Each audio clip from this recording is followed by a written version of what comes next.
आज आंतरराष्ट्रीय दिव्यांग दिवस आहे आणि महाराष्ट्राची धैर्यकन्या मोनिका मोरे हिच्या घरी आज आपण आलेलो आहोत। मोनिका आपल्यासोबत आहे। काही महिन्यांपूर्वीच तिच्यावर यशस्वी शस्त्रक्रिया झाली। तिचं हाताचं प्रत्यारोपण करण्यात आलेलं आहे आणि आपण बघू शकतो तिच्या हातांची आता एक हालचालसुद्धा हळूहळू होती आहे।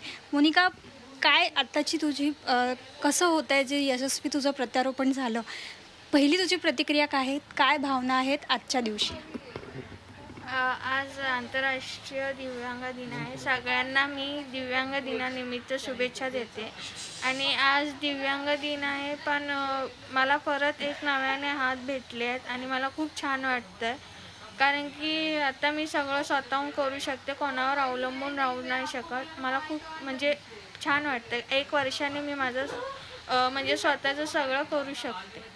मोनिका, तू थोडी हातांची हालचाल करू शकतेस? एकदा आम्हाला दाखवते की हात वर करून किंवा जसं तुला जमतंय तसं तू दाखवू शकतेस?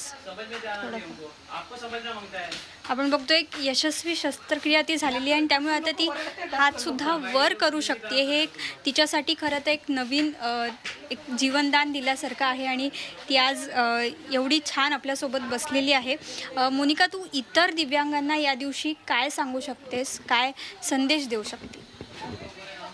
सगळ्यांना हे सांगते की तुम्ही हिंमत हरवू नका।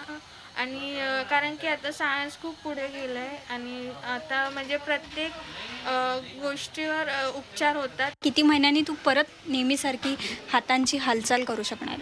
मला अजून 1 वर्ष लागेल पूर्ण हाताची हालचाल व्हायला, कारण की फिजिओथेरपिस्ट वगैरे सगळं चालू होणार, तेव्हा माझी 1 वर्षाने हालचाल होणार। व्हिडिओ जर्नलिस्ट संदेश बाईकरसह ऋचा वझे, झी मीडिया, मुंबई।